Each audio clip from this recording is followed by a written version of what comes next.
नमस्ते, कैसे हैं आप सब। एक बार फिर से आपका स्वागत है। उम्मीद करता हूं कि आप सब अच्छे होंगे।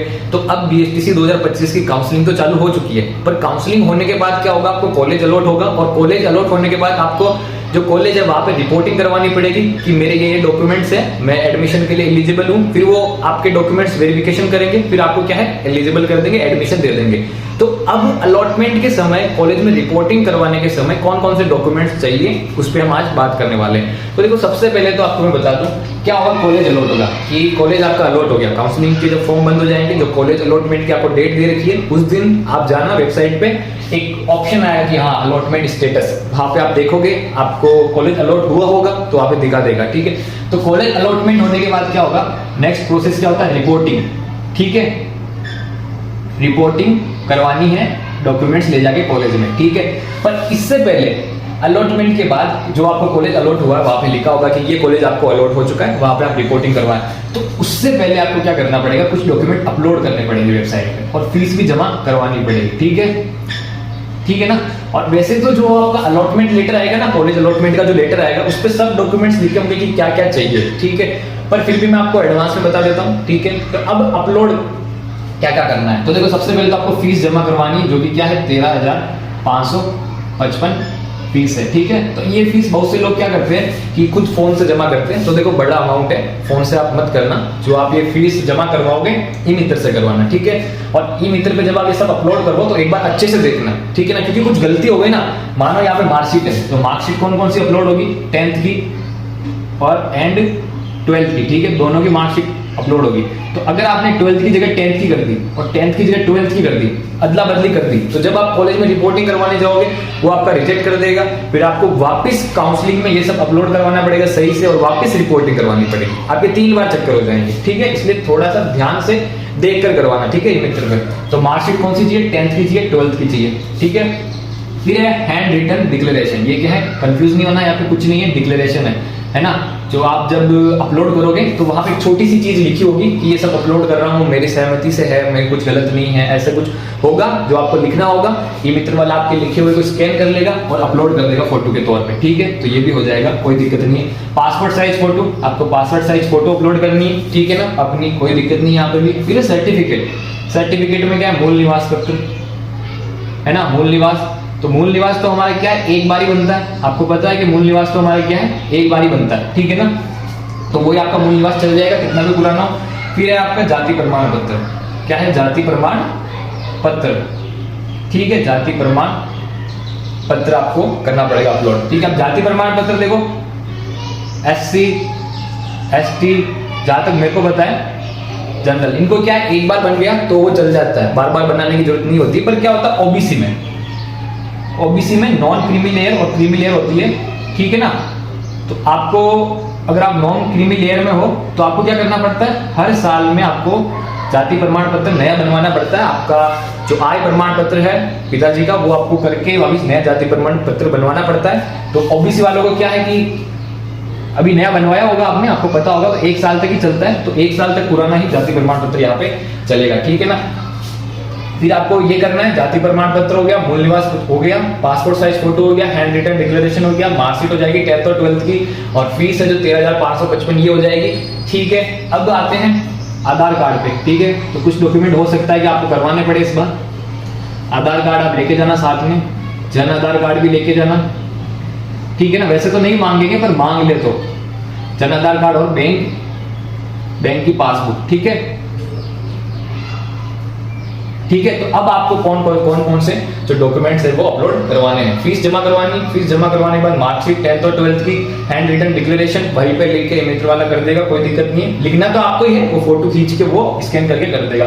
पासपोर्ट साइज फोटो, ठीक है, 3-4 लेके जाना है ना, वो तो रिपोर्टिंग के वक्त है, अभी तो आप 1 लेके जाओगे अपलोड पे तो भी चलेगी। सर्टिफिकेट, मूल निवास और जाति प्रमाण पत्र, SC ST जैन, ये मैंने बता दिया है ना। अब देखो यहाँ पे जाति प्रमाण पत्र जो आपने एडमिशन के समय अपलोड किया होगा वही करना है, तो यहाँ पे कुछ सोचने की बात है ही नहीं।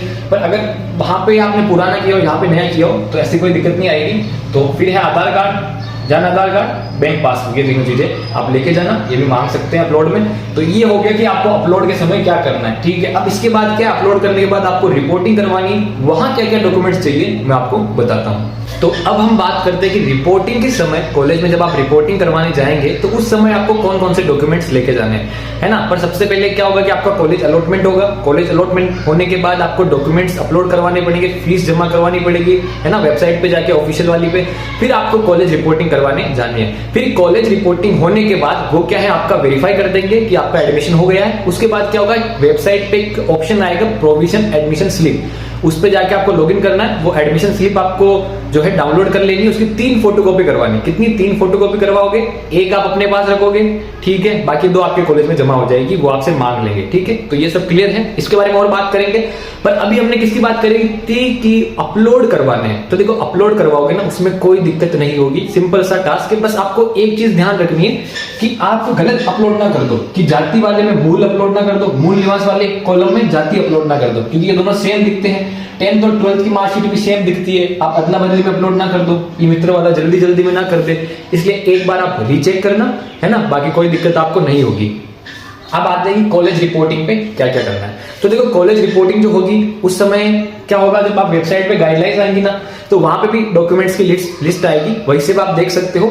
और इस वीडियो के एंड में मैं एक ऑफिशियल जो है ना कॉलेज में, जब कॉलेज में एडमिशन हुआ है, वो जो ऑफिशियल है ना उसकी भी मैं आपको दे दूंगा, आप उससे भी देख सकते हो। और यहाँ पर कॉलेज रिपोर्टिंग जब आप करवाओगे तो जब कॉलेज अलॉटमेंट जो आपको लेटर मिलेगा, जब अलॉटमेंट होगा, वहां पे क्या होगा, आपके कॉलेज वालों के मोबाइल नंबर भी लिखे होंगे। क्या लिखे होंगे? मोबाइल नंबर भी लिखे होंगे। तो है ना, आप सब डॉक्यूमेंट्स करने के बाद या और कोई आपको डाउट हो तो आप उस मोबाइल नंबर पे फोन लगा सकते हो कि सर मेरे को आपकी कॉलेज अलॉट हुई है, मैं आ रहा हूँ रिपोर्टिंग करवाने, मेरे को ये डाउट है, ये डॉक्यूमेंट्स में कुछ है, तो आप मेरे को बताओ मैं क्या करूँ, वो आपको बता देंगे, ठीक है। और जब आप रिपोर्टिंग करवाने जाओ उससे एक दिन पहले आप उस मोबाइल नंबर पे फोन लगा के बात करना कि आपकी कॉलेज बंद तो नहीं है, या समय क्या है, आप मिल जाओगे नहीं मिल जाओगे, ये सब आप बात करना, ठीक है ना। उस मोबाइल नंबर पे आपको करना है ना। पर अब क्या क्या डॉक्यूमेंट्स चाहिए एक बार इसके हम बात कर लेते हैं। तो पासपोर्ट साइज फोटोज 7-8 लेके जाने आपको, ठीक है, ये तो लेके जाने, कोई दिक्कत नहीं। एप्लीकेशन जो आपने बीएसटीसी का जो फॉर्म भरा था ना एग्जाम से पहले, बीएसटीसी एग्जाम का जो फॉर्म भरा था, है ना, प्री बीएसटीसी कहते हैं उसको, है ना, प्रवेश परीक्षा का जो आपने फॉर्म भरा था, वो जो एप्लीकेशन फॉर्म पूरा है उसकी क्या है 2 फोटोकॉपीज लेके जानी है। बीएसटीसी के रिजल्ट की 2 फोटोकॉपी लेके जानी है। कॉलेज अलॉटमेंट लेटर की 2 फोटोकॉपी लेके जानी है, ठीक है। 10th और 12th के मार्कशीट की 2 फोटोकॉपीज दोनों की, और ओरिजिनल भी आपको साथ में लेके जानी है। टीसी माइग्रेशन, ठीक है, इसकी क्या 2 फोटोकॉपीज आपको लेके जानी है। टीसी की भी माइग्रेशन की भी आपको 2 फोटोकॉपी करा के जानी है। और कभी कभी क्या होता है टीसी और माइग्रेशन साथ में होते हैं चिपके हुए, तो साथ में दोनों की 2 फोटोकॉपी करा सकते हो। और ये ओरिजिनल भी लेके जाने, ठीक है ना। अब देखो ओरिजिनल आप क्या है, मैं आपको कह रहा हूं, आप इस पे पूछ सकते हो मोबाइल नंबर फोन लगा के, क्योंकि बहुत से कॉलेज क्या है ओरिजिनल लेते ही नहीं है, ठीक है, मैं आपको बता रहा हूँ। और बहुत से कॉलेज ले लेते हैं कि भाई चाहिए, तो देखो कॉलेज पे डिपेंड करता है, ठीक है ना। और वैसे भी जो ऑफिशियल एडमिशन की जो हुआ है कार्रवाई हुई है, वो मैं आपको वीडियो के एंड में देने वाला हूँ। उसमें साइड में नंबर्स लिखे हुए हैं फॉर्म में कि कैसे कौन कौन से डॉक्यूमेंट्स कॉलेज में रिपोर्टिंग के दौरान जमा करवाए हैं, तो वो भी आप देख लेना, ठीक है। अब जाति और मूल निवास, तो दोनों की क्या है 2-2 फोटोकॉपी और ओरिजिनल लेके ही जाने हैं, ठीक है ना। और फिर है 3000, ये क्या है, जो 3000 आपने काउंसलिंग का जो चालान कटवाया था उसकी फोटोकॉपीज 2 फोटोकॉपी, और काउंसलिंग के फॉर्म की 2 फोटोकॉपीज लेके जाएंगे, ठीक है। फिर है बैंक पासबुक, बैंक पासबुक की है ना ओरिजिनल भी लेके जाना है और 2 फोटोकॉपीज भी लेके जानी है। 2 फोटोकॉपीज हो गई और ओरिजिनल भी आपको लेके जाना है। और ये बैंक पासबुक वाला और ये जाति प्रमाण पत्र वाला, ये तो मोस्टली क्या है जो छात्रवृत्ति होती है ना उनके लिए होता है, तो फिर भी आप लेके जा सकते हो, ठीक है ना, मांग सकते हैं आपसे। और अगर कॉलेज सही हो तो वो कह देंगे ठीक है यार छात्रवृत्ति नहीं लोगे तो रहने दो, पर मांग भी सकते हैं, है ना। तो इसलिए आप मोबाइल नंबर को मैं कह रहा हूँ बात कर लेना और लेके चले जाना सब आराम से, क्या है, क्योंकि कोई दिक्कत ही नहीं आएगी, इजी वे हो जाएगा, इसलिए आप सब लेके चले जाना। फिर है आधार कार्ड, आधार कार्ड ओरिजिनल लेके भी जाना है और 2 फोटोकॉपीज भी लेके जानी, ठीक है ना, ओरिजिनल भी और 2 फोटोकॉपीज भी। जन आधार कार्ड 2 फोटोकॉपीज और ओरिजिनल भी लेके जाना है, ठीक है। तो ये डॉक्यूमेंट्स जो है लेके जाने हैं। फिर भी आपके सामने जो होगी गाइडलाइंस उसमें देख लेना और कोई डॉक्यूमेंट्स रह जाए तो। और क्या होगा, ये मोबाइल नंबर पे आपको बात करनी कि सर कल मैं आ रहा हूँ, मैं बहुत दूर से आ रहा हूँ और जो है ये कुछ डॉक्यूमेंट्स ये मेरे हैं, अगर आपको कुछ डाउट हो तो आप उनसे भी पूछ सकते हैं। और एक बार आप कहना कि सर कल मैं आ रहा हूँ, क्या कॉलेज किस समय पे आऊँ, कब छुट्टी तो नहीं है कॉलेज की, कोई फंक्शन कुछ हो या नहीं हो, है ना। तो इसलिए आप मोबाइल नंबर पे उनके फोन लगा के पूछ सकते हो। पूछना ही है आपको, एक दिन पहले पूछना है, क्योंकि क्या होता है कभी सेकंड सैटरडे की छुट्टी आ रही है, कभी कोई प्रोग्राम हो रहा है तो आपका जाना वेस्ट हो जाएगा, है ना। तो इसलिए आपको ये ध्यान रखना है, ठीक है। ये सब हो गया। और ये सब होने के बाद जब आप रिपोर्टिंग करवा दोगे रिपोर्टिंग कंप्लीट होने के बाद क्या होगा, रिपोर्टिंग कंप्लीट हो जाएगी, फिर जो आपने डॉक्यूमेंट जो अपलोड किए थे वो वेरीफाई कर देंगे कि हाँ सही है, इसका एडमिशन हो चुका है, इनका एडमिशन हो चुका है। और जब आपका एडमिशन हो जाएगा तो फिर क्या होगा, आप ऑफिशियल वेबसाइट पे जाओगे, लॉगिन करोगे, तो वहां पे क्या होता है, प्रोविजनल एक एडमिशन स्लिप आती है। क्या आती है? एडमिशन स्लिप आती है, ठीक है ना, एडमिशन स्लिप आती है। ये सब बात की बात है, ठीक है, रिपोर्टिंग होने के बाद में उस स्लिप को आपको डाउनलोड करना है और उसकी फोटोकॉपी करवानी। कितनी करवानी? 3 फोटोकॉपीज करवानी, ठीक है। 3 फोटोकॉपी करवाओगे आप और एक अपने पास रखोगे और 2 तो कॉलेज वाले आपसे मांग लेंगे, वो आपसे ले लेंगे और आपकी क्लासेस चालू हो जाएगी। तो ये सब चीजें हैं, कोई टेंशन नहीं लेनी, ये सब प्रोसेस आप कर लोगे, ठीक है ना, समय के साथ आप सब कर लोगे। और बस आज की वीडियो में इतना ही, मिलते हैं नेक्स्ट वीडियो में। आपका बहुत बहुत धन्यवाद, और अगर कोई आपका डाउट हो तो कमेंट बॉक्स में पूछ लेना।